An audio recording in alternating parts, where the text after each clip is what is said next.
Hello, so today I want to walk through a practice test for Advanced Functions Unit 1 about polynomial functions.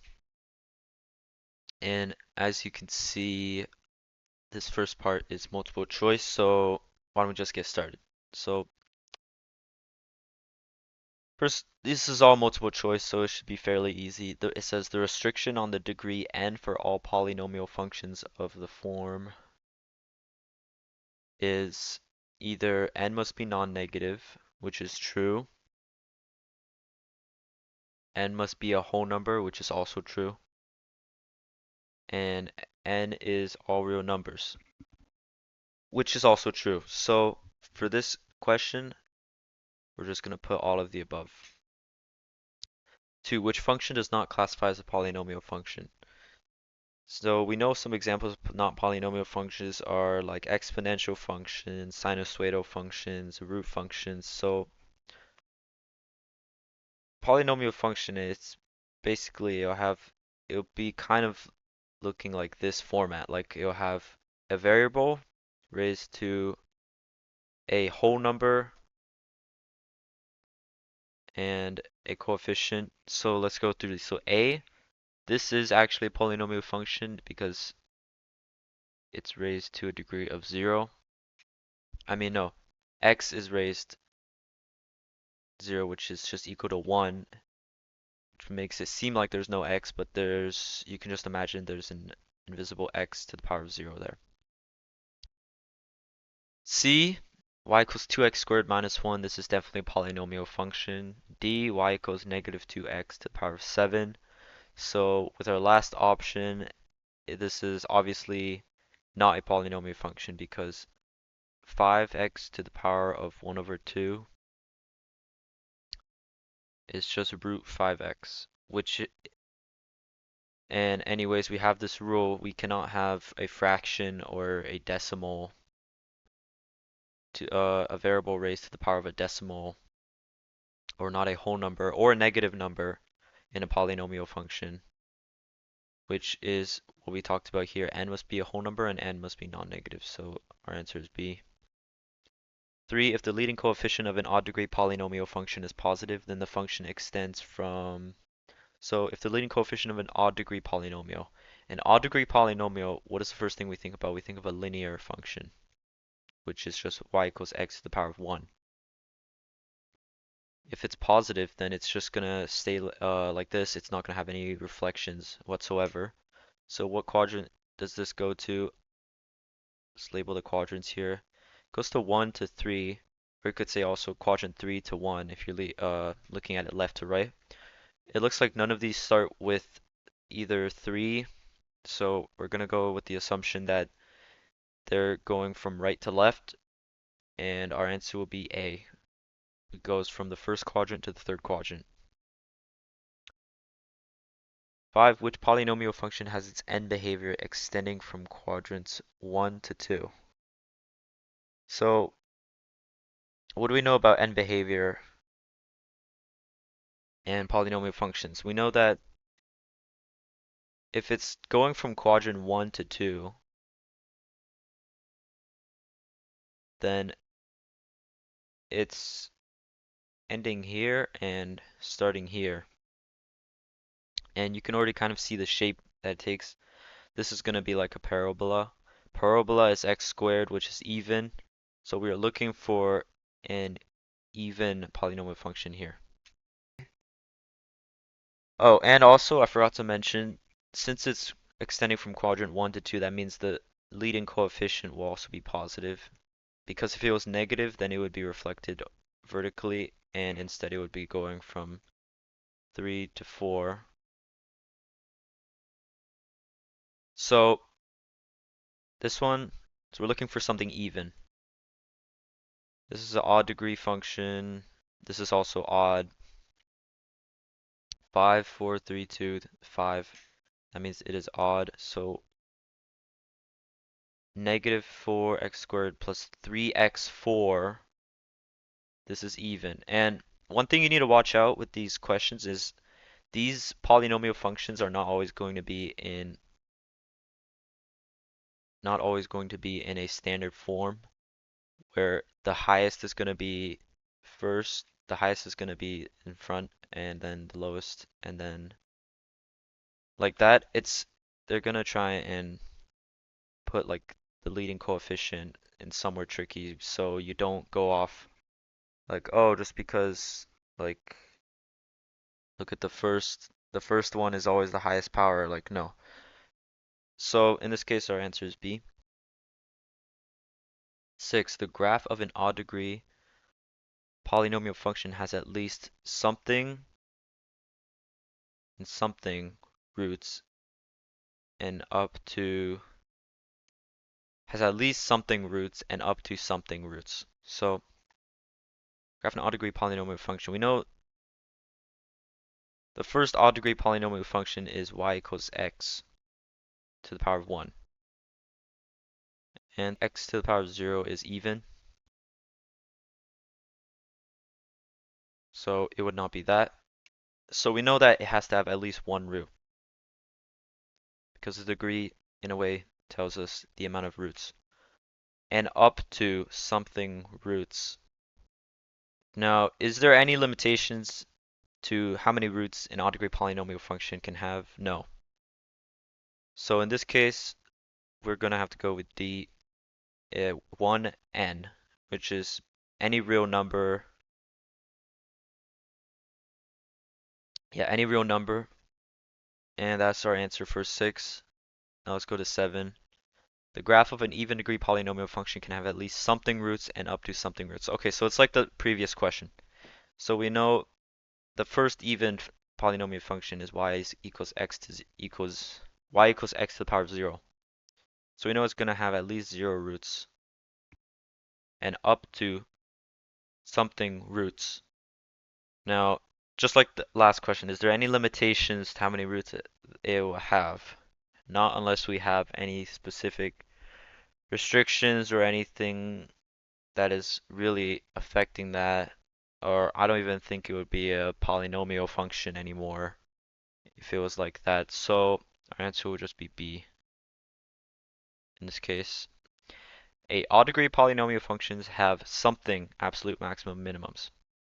Okay, so for this question, you need to know the end behavior of odd degree polynomial functions. If you look at any odd degree polynomial function, for example, this is y equals x to the power of 1. But people usually write like y equals x because writing the 1 is kind of inconvenient. Another odd function,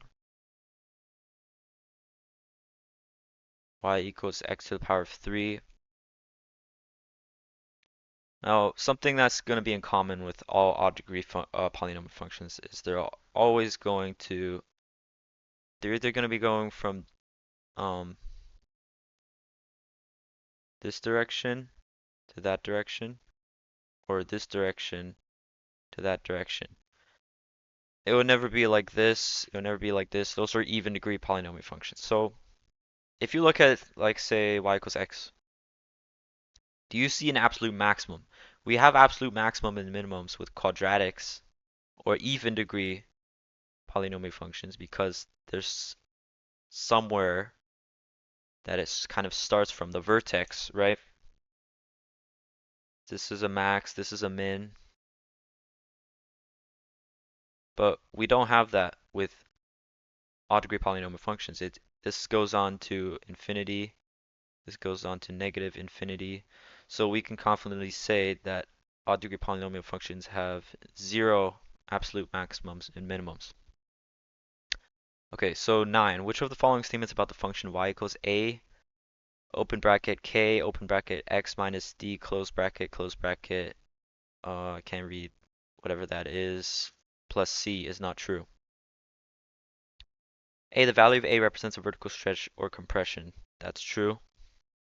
The value of d represents a horizontal translation. That's also true.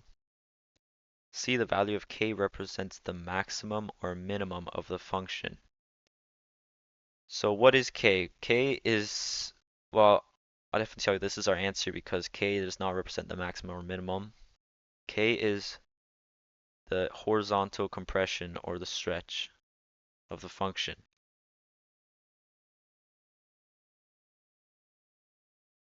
It's like the a value, but for x. So we know this, the value of c represents a vertical translation. That's also true. So this is our answer. 10. Describe the transformations that are applied to y equals x cubed to create y equals 3 open square bracket 4 open bracket x minus 2 close bracket close square bracket to the power of 3 plus 5. Okay, so this one's pretty easy. So let's just count our transformations like this using RST. So is there any reflection? No. Stretches, it is vertically stretched by a factor of 3.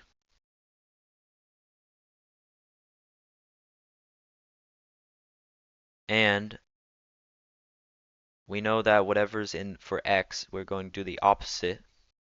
So this is actually a horizontal compression of 1 over 4.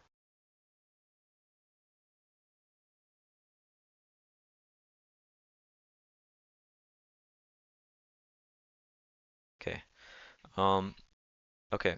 Vertically stretched by a factor of 3. Horizontally stretched by a factor of 4. We can immediately eliminate that option. Compressed by a factor of 2. Eliminate, eliminate all of these. What is our final option? Vertically stretched by a factor of 3. Yes. Horizontally compressed by a factor of 1 over 4. Yep. Horizontally translate 2 units to the right. That's also right because we do whatever the opposite of this is. And vertically translated 5 units up. That is also. Oh wait, yeah, yeah. Yeah. So this is the right answer. 11. At first glance, the polynomial function f(x) equals 3x to the power 4 minus 2x cubed plus 7x squared minus 1 provides information about all of the following. Except A, end behaviors, B, exact shape of the graph, C, degree of the function, sign of leading coefficient, D, sign of leading coefficient. So right off the bat, let's just see what information it gives us. So does it give us information about the end behavior? Yes, because the degree, if we add the highest degree here is 4. This, so we know this is even. So we know it's either going to start from quadrant 3 to quadrant 4 or quadrant 2 to quadrant 1. So we know that for sure. B, exact shape of the graph. And this is going to be our answer because we won't know the exact shape of the graph until maybe we would start factoring this out into zeros to plot on our graph. Just at first glance, this is not going to tell us the exact shape of the graph, especially not in standard form. Degree of the function, yes, it's the highest degree is 4 here. Sign of leading coefficient, we can see the leading coefficient is always the coefficient that's attached to the variable with the highest power. And in this case, it's 3x to the power 4. 3 is positive, so we know this is positive. You can tell that by at first glance by any polynomial function, factored or standard. So 12, okay, what is the equation of the graph shown below? So negative 3. So we already have a 0 of x plus 3 with an order of 1 because it goes straight through. It doesn't do cubic or anything like that. Goes up and then it goes into the point negative 1, 0. So that's another 0, x plus 1. And I'm doing the opposite signs because to find the zeros you have to do x plus 3 equals 0, which just gives you x equals negative 3. And in case you didn't know that, and goes through the y-intercept negative 9, then goes up to a 0 of 3, straight through. So we have our 3 zeros here now. Another thing we can do, if you want to be totally sure, you could check for the y-intercept by setting all of these to the x's to 0.